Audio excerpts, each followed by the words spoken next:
guys what they look like. This week's Golden Debate Show is brought to you by, well, the Golden Debate Show and earlymorningmouth.com. So like, comment, share, and download. Let's get it in to win. Still no sign. I'm just trying to wake you up, yeah, we got our man Enemy John working on the webpage finally after about a year and a half, and that shit being just aight. We're actually going to make that shit in about a month or so. Really good. You can go check it out now. You can check out our YouTube as well. earlymorningmouth.com. Call the like. So let's get it in. Also, the Golden Debate Show.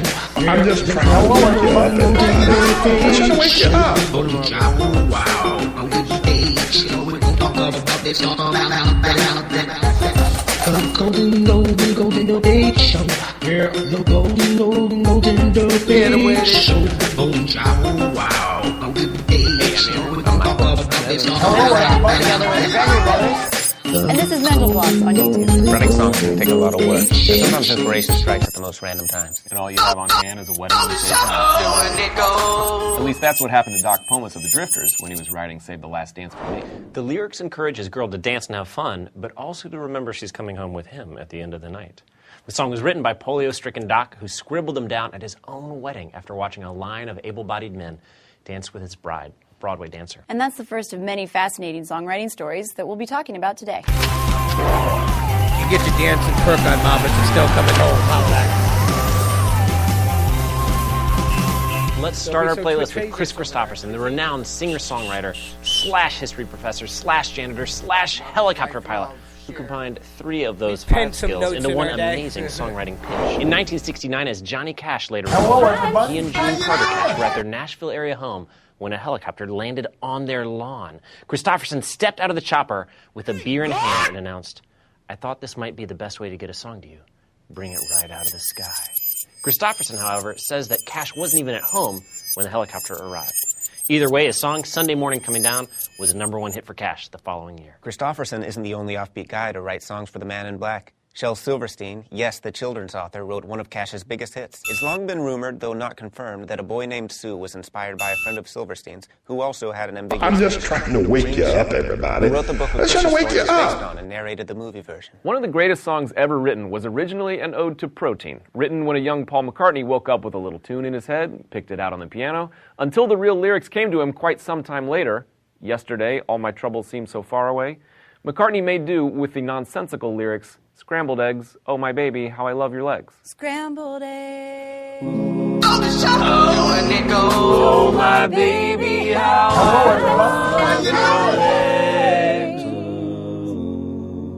legs. Speaking of mid-slumber song inspiration, on May 9th, 1965, Keith Richards woke up in the middle of the night with a riff in his head. Instead of going back to sleep, Richards dragged himself out of his bed, picked up his trusty acoustic, and recorded about 60 seconds of a guitar part. Dun, dun, dun, dun, dun, dun, dun, dun. 60 seconds would become the basis for Satisfaction. Upon hearing Bob Dylan's protest song, Blowin' in the Wind, on the radio, Sam Cooke apparently exclaimed, "Geez, a white boy writing a song like that?" leading him to write A Change Is Gonna Come the following year. Bonnie Raitt's 1991 hit, boy, I Can't Capo Make You and Love Me Crippy. If You Don't, was inspired by a man who was in court for shooting at his girlfriend's car. The judge asked the man if I'm just trying to wake you up, everybody. I learned, Your Honor, I'm trying to wake you you can't up. make a woman love you if she don't. But what's even more fascinating is that the song was written by former NFL lineman Mike Reed, who was the #7 draft pick in 1970. Between seasons, he was a pianist for various respected symphony orchestras across the U.S. He also won a Grammy for writing a country song in 1984, making him the only NFL player to do so ever, in all time, throughout the universe. In 1986, respected newsman Dan Rather was walking down when 2 well-dressed men randomly attacked him, repeatedly demanding to know the answer to the question, "What is the frequency, Kenneth?" The men fled into the night as a doorman came to rescue them. Once assailant William Tager was arrested and identified by Rather, the disturbed man admitted that he mistook the news anchor for the vice president of the future. I have made that same mistake. A politician apparently named Kenneth Burroughs. Michael Stipe was perplexed by this odd event, calling it the premier unsolved American surrealist act of the 20th century, leading him to write, "What's the frequency, Kenneth?" Another rip from the headline song is Heartbreak Hotel, popularized by Elvis. The song was co-written by Mae Boren Axton and Tommy Durden. Durden found his inspiration in a newspaper article about a man who committed suicide, whose suicide note read, I walk a lonely street. By the way, Many people try Tony, to find it's a this little deep, clip. hidden meaning in Cream's White Room due to its mysterious lyrics, such as "In the white room with black curtains near the station." Writer Pete Brown once expressed his astonishment Down in one of those hit catacombs. It was a There's miracle other where guys that they look like. I don't know. About my new flat. Smoke on the Water by Deep Purple came about when the band was at a Frank Zappa concert in Switzerland. Someone in the audience shot a Roman candle into the ceiling mid-show, causing a massive fire. There were no injuries, but the building burned down to the ground. As the members of Deep Purple sat in their nearby hotel room while firefighters tried to thwart the flames, they noticed Lake Geneva was completely engulfed in a haze. Smoke on the Water, of course. Get that mac and cheese. Everybody deserves their mac and cheese. Pete Townsend played some of it for music reviewer Nick Cohn. Cohn told Townsend that the God stuff was passé and dull. But knowing that Cohn was a fan of pinball, Townsend asked, what if Tommy was a pinball champion? Cohn perked right up, so Townsend added it in, reworked some music to incorporate the pinball theme. Townsend later called it the clumsiest thing he ever wrote. For decades, no one knew who Caroline of Neil Diamond's 1969 hit Sweet Caroline was. Nearly 40 years after its release, Diamond finally revealed that he was simply struck by the innocence of a picture he saw in a magazine. Hello, everybody. A little girl riding her pony. The girl? Caroline Kennedy. Diamond was able to tell his muse this story when he played the song for her at her 50th birthday party in 2007. Murderous cult leader Charles Manson wrote a song for the Beach Boys? It's called Cease to Exist, with uplifting Manson-esque lyrics like, submission is a gift, go on, give it to your brother. The boys turned it into a song called Never Learn Not to Love, keeping the submission as a gift lyric.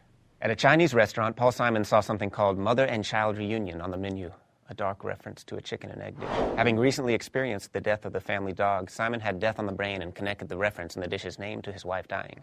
And so Mother and Child Reunion was written. Harry Nilsson wrote the song One is the Loneliest Number after trying to Get call that mac someone and and getting a cheese. busy signal. For those of you who've never heard a busy signal before, it sounds like boo, boo, boo, boo, boo. He stayed on the line and used a signal tone while writing. That tone became the opening There's act. other guys that they Eminem's look like. Academy I don't Award know. Lose Yourself This was don't make no written sense, and everybody. recorded on the set of 8 Mile. He had a studio on set and apparently recorded all 3 verses in one single session. Booyah.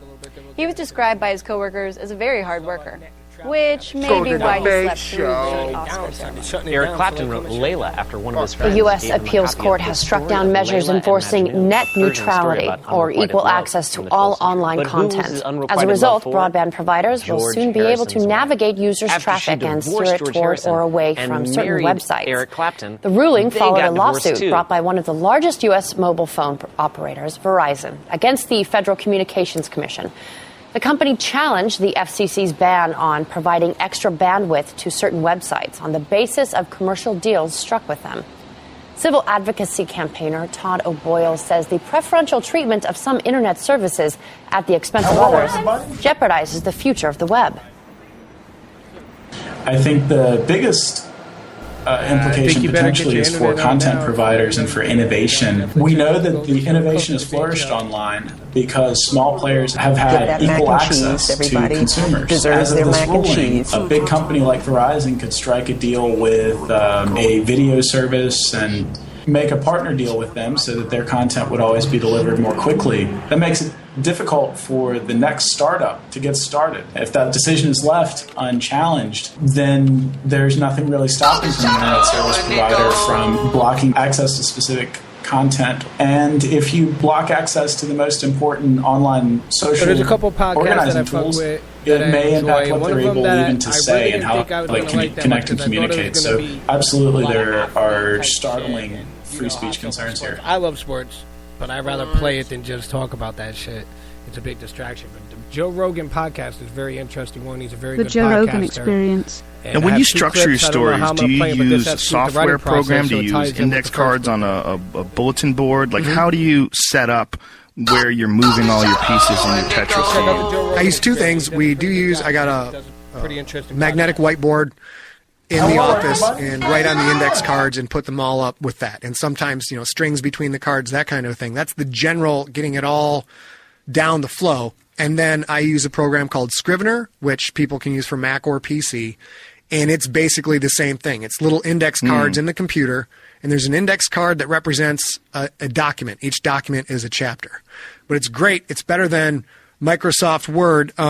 because Microsoft Word, once you get it past 100 pages, 200 pages, you're copying chunks and moving around, and it becomes a nightmare because you're going to screw something up. But Scrivener, you just grab this icon and drag it before this icon. It rearranges everything. So I've gotten pretty adept at using that. I highly recommend it. It's great for scatterbrain to keep everything flowing. And then a lot of times it'll just be, I get overwhelmed with the screen and everything going on, and I'll just pull out the 3x5 index cards and start writing everything down again. Bullet points on those, put them up on the board, and go through it that way.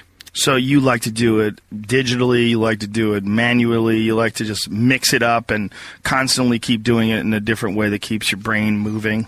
Yeah, what I find is when you get stuck, there's a couple different things. Number one, if you're just staring at that screen and you're stuck, just getting your hands involved in a pen and like just an ink pen and paper is a tactile experience, is a different experience. It activates different parts of your brain. Sometimes can now I get it. Now I see what I was stuck on. So that's part of it. And other parts of it is there's only so much screen real estate, so you can only see so many things at one time. To write it, though. You got to keep you're really writing, stuck. You pull back, write all these index cards. You put it up on this 4 foot by 5 foot whiteboard, and you kind of look at everything. That can spring your brain free at times too. So largely it's grabbing whatever. If I get stuck in one area, I'll start going to other areas. And when I get really overwhelmed and frustrated, I am more comfortable slipping back into, the 8-year-old version of me, which is a little piece of paper and some notes or an index card, and go back and just write it out till it all kind of flows onto the page. So as long as the process is just continuing over and over and over again. Yeah, that's Scrivener. Yep. Yeah, I use that for jokes. Do you really? Yeah. Do you really? Yeah. I use it. I use a couple different things. One, I use a real chalkboard or real cork board rather, and I have index cards, and I put them up with pins, and I have bits. I have 1 star, 2 star, and 3 star. 1 star is a completely new bit. 2 star is a bit that's still improving. 3 stars is a bit that's pretty close to being done. Okay. They always grow and change and get weird, and there's always like new directions they take on in certain shows, and because I mix them up too, I'll mix up the order of like the different pieces inside the bit, try to figure out which way works. And I like Scrivener because I could take those cards and just move them around. And sometimes when I'm just studying, just thinking about my act, maybe I'll listen to recordings. It's one of the most uncomfortable parts of stand-up, but I think one of the most important. You got to listen and see yourself, and listen to like, ooh, I don't like how I did that. Like, there's too much bullshit in that joke, and that this joke is kind of clunky, and the wording's not good, or the inflection is too fake, or what have you. So that process is aided by that. And one of the things that I really love, I was going to ask you about, is Write Room. You ever use Write Room? I've used it just to look on the phone. No, Write Room is the one that takes your entire screen and makes it black and gives you that green text. Scrivener will do that to you. Oh, does it really? Scrivener's got a whiteout or a blackout feature. Oh, nice. And it gets rid of everything on the screen except what you're reading. So kind of the same thing. Oh, okay, cool. Yeah. Well, that's Write Room doesn't give you access to anything. You can't go to the toolbar. You can't see what time it is. You don't get shit. Yeah. That's Write Room. That's what it looks like. I really, really like it. It's my favorite. It's something I probably need to start using more in Scrivener because I get distracted trying to stay in touch with social media and everything else. And if you're on the computer and a fan is asking a question, the natural impulse is to go answer that question. So, getting to a point where I can just ignore all that. But I was just in Vegas for the New Media Expo, and when I really get into it, and I was under deadline, so I started writing at noon. We were staying at the Rio. Don't have the seafood buffet at the Rio, I will tell you that. How dare you? Why would you think we would do that? Oh, my God. It's the best vomit of my whole life, and there's been a lot of vomiting in my life. Like clams in a musket? Oh, I don't even know. I don't know what it was, but it was Linda Blair shit. It was pretty crazy. But I'm writing, and it's like noon out, and like there's the window, and the window's open, and by the time I got finished, I looked out, and it was pitch black outside. So sometimes I can't imagine. It's the same thing when you're writing more of the short form jokes and moving around from the jokes, but for this long form thing is like 50-page story. My own screen came up, and that's all I was working on. Didn't look at anything else, just wrote the whole thing through. Yeah, you can get in those zones. I don't write jokes like jokes. What I do is I write about subjects, and I find the jokes in what I write about it. What I find is that when I'm writing about things, it takes longer for me to write the word history than for me to think of it or know it exists. If I'm thinking about history, I can think about it, but I have to say H-I-S-T-R. I mean, I have to actually individually type all the letters. And in that, you have much more consideration to every sentence that you write, every chapter, every concept, because you're thinking a lot quicker than you're writing. So as you're writing it down, you're considering deeply each individual. It's like it forces you to pause and consider each individual word, consider the concept you're actually talking about far more than if you were just having a conversation. If you're having a conversation, it's much quicker to get the words out. Right. I think in that slowing you down, it makes you consider things more, and then sometimes you'll just miss like really obvious shit. You would have missed it if you were talking, but when you're writing, like, oh, and what about this? And then you'll go off in some other direction. It's like you give your brain like a different rhythm, the rhythm of writing. No talking, no distractions, no fucking music. Stop all the nonsense. Lock the door. Hit the right room and just go. Yeah. Do you find you have to go for a certain amount of time before all of a sudden shit starts to take off? I'm useless for the first half hour. Yeah. Same Unless thing. I'm high as fuck. Sometimes when I don't even take credit for the things I write because it's not me writing them. Yeah. You know, it's your inner muse. Weed wrote it. Weed wrote that one. No, I don't have that one in me. I'm like the first 30 minutes are usually just trash, absolute trash work, and then at some point something just takes over and you're making really good stuff. It's interesting, isn't it? That weird switch that goes off where you find yourself really zen in what you're doing. And for me, it is probably around the same time, about 30 minutes in. 20, 30 minutes, the first 20 minutes, I don't even think. I'm just trying to smash keys and write things down and just thinking, but kind of getting into it, and then somewhere along the line you catch traction. My ADD is so bad now I've got a technique, like I'll just set the alarm on the phone. Set it for 30 minutes. And then I'm like, okay, I'm just not going to look at anything else. I can do this for 30 minutes. It's just 30 minutes. You're that bad? That's crazy. Bad. Force yourself to write for 30 minutes. Doesn't matter what you write. And then almost invariably, by the time the buzzer goes off, you're just like, turn it off, and you're just like, because you're rolling at that point. But you have to force yourself to be like, I have to get into the groove. My groove is usually also to move around the house. I like to pick up my laptop and go sit somewhere else. Go sit in my, sit in my living room. Go sit upstairs. Go sit in front of the TV. Don't even watch TV. Just sit on the couch. You know, I think that when I do that, instead of just being in my office and staring at the screen, sometimes just being in a different space, sitting in a different place, just go, oh, we're here now. Oh, and that changing of your routine, just a little variation on it, sometimes can spark the mind in interesting new directions. Yeah, you get down these wormholes and just getting any other kind of sensory input, which goes back to now I'm going to write things down instead of type them out. Anything like that. Some of it, I feel, because it's all in there. All that stuff you want to come up with is in there. It's not like it's not like you have a factory where you have to make all this crap. It's all already in there. You're just kind of figuring out how to mine it out of your own brain and put it onto the page. You know what I also find super beneficial? A walk. A walk? Yeah, a walk. You know, and I used to bring a recorder, and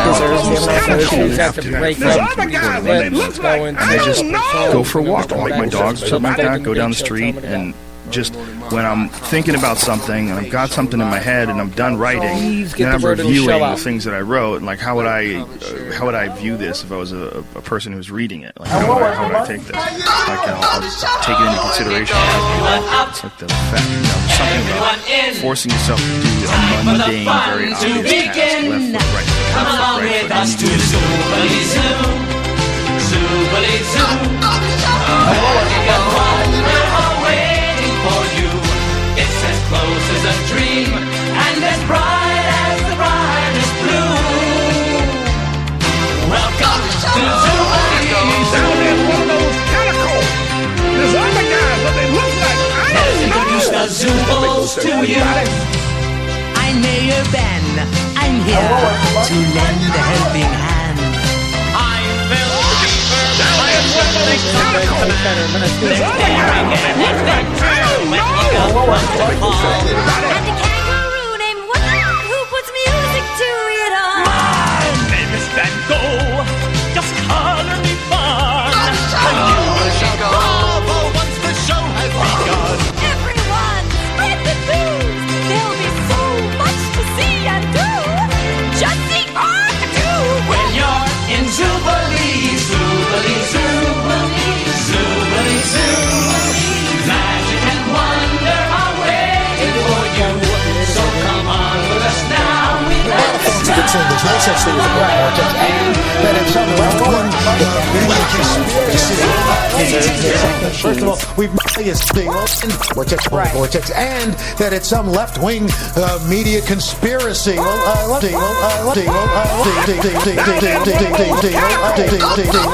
me tell you something. First of all, let me tell you something. First of all, let me tell you. And that it's some left-wing media conspiracy. Let me tell you something. First of all, we've never used the phrase global. We've never used the phrase global warming or climate deserves their mac and cheese.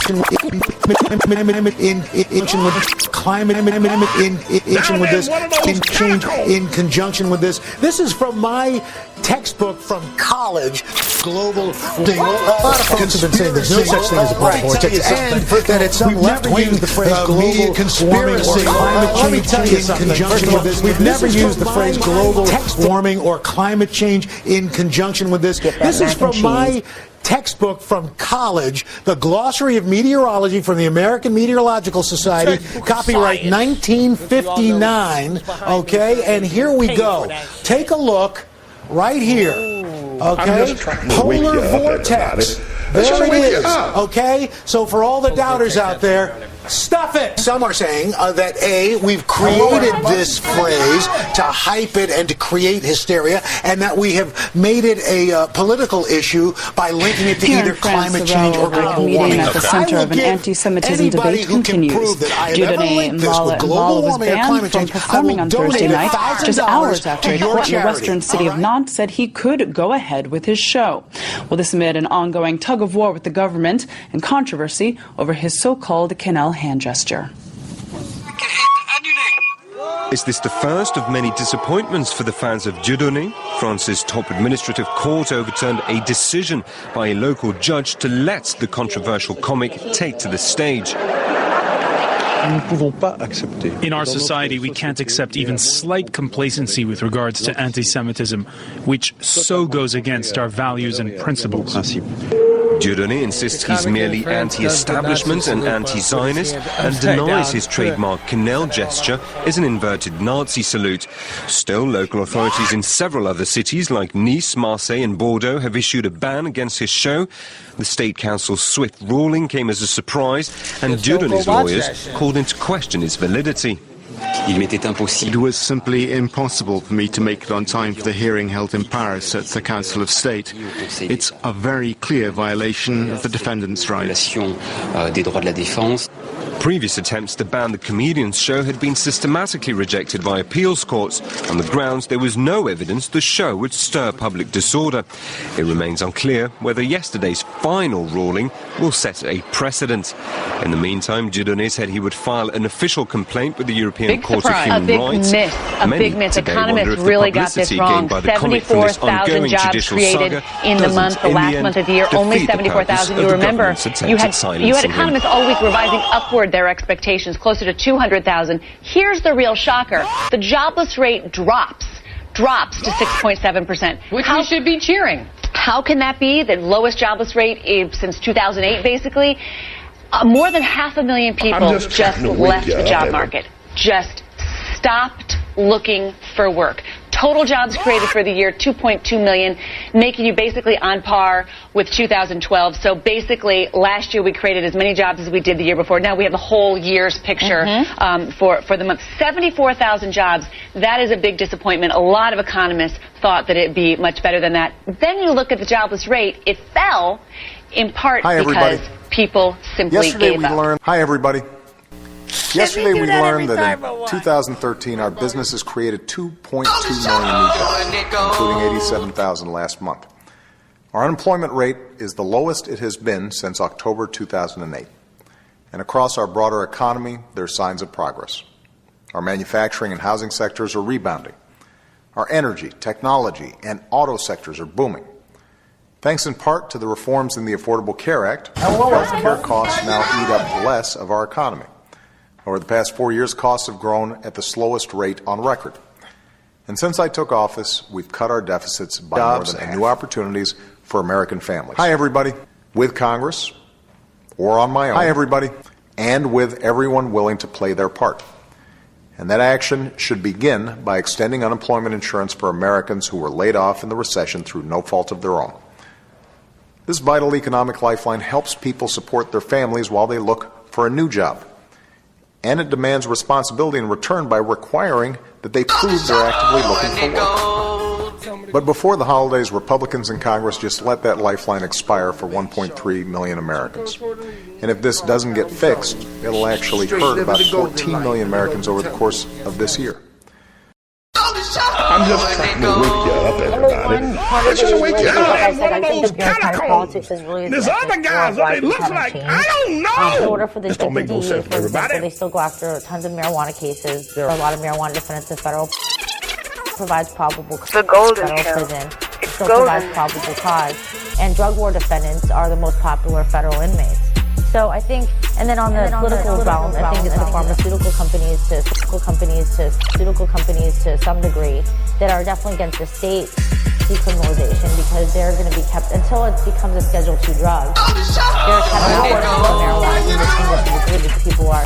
They're kept out of the marijuana industry to a degree, and people are substituting marijuana for prescription drugs.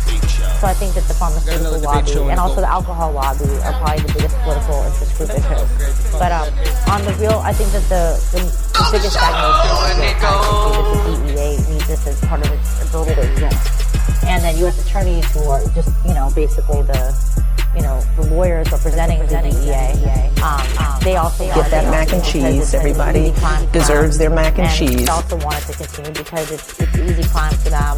And again, it's a way to get access to people, and it smells. Very simply. They sell their drug that smells that you can smell marijuana, you're into a location. Other than manufacturing like methamphetamine or something, but there's very few drugs that just smell like that. In terms of the pot dispensaries, we've heard from law enforcement that and the argument is made often, that they attract crime. It's interesting. It's actually the situation is that marijuana dispensaries, anybody involved with the marijuana down there in one of those catacombs, there's other guys that they look like. I don't know. This don't make no sense to everybody. Basically, the law enforcement is not there to protect these places. That's why if there is, I don't think that I don't think it's really a target for crime, in my opinion. But if there is crime that happens at some of them, which it does, it's because they don't have the protection of the police. And very interestingly, this is actually where in black communities there were lynchings going on, and the police just completely didn't care about 100 in black communities. There were lynchings. And the police just keep going on. There were lynchings going on, and the police just completely didn't care about it. And the 14th Amendment came about as a result of the lack of equal protection those communities were facing because the police just didn't care about the crime there. But the obvious threat to untold numbers of citizens, and because of the crisis which is even now developing, this radio station will remain on the air day and night. This station and hundreds of other radio and TV stations throughout this part of the country are pooling their resources through any emergency network hookup to keep you informed of all developments. The ghost of the dark it's actually a false artificial solution. Thanks for listening to The Golden Show. All thoughts and opinions are solely that of the host, guests, and sources, and is only to keep free thought alive. Golden Show, earlymorningmob.com. Yeah, I get what you talking about. Yeah, I get what you talking about. Yeah, I get what you talking about. Down there in one of those catacombs, there's other guys that they look like. I don't know. Just don't make no sense.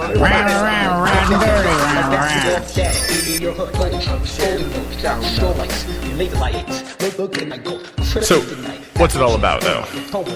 Fundamentally, it's about control, baby. Mac and cheese. And that is what we're going to get into. It's not just about control of machines. What happens with Rafal is about control of people. And fundamentally, when we talk about things like internet freedom, and we talk about tactical surveillance and strategic surveillance, we're talking about control of people through the machinery that they use. And this is a really, I think, kind of, I'm trying to make you laugh a little bit because what I'm going to show you today is wrist-slitting depressing. Basically, the NSA, they want to be able to spy on you, and if they have 10 different options for spying on you that you know about, they have 13 ways of doing it, and they do all 13. So that's a pretty scary thing. And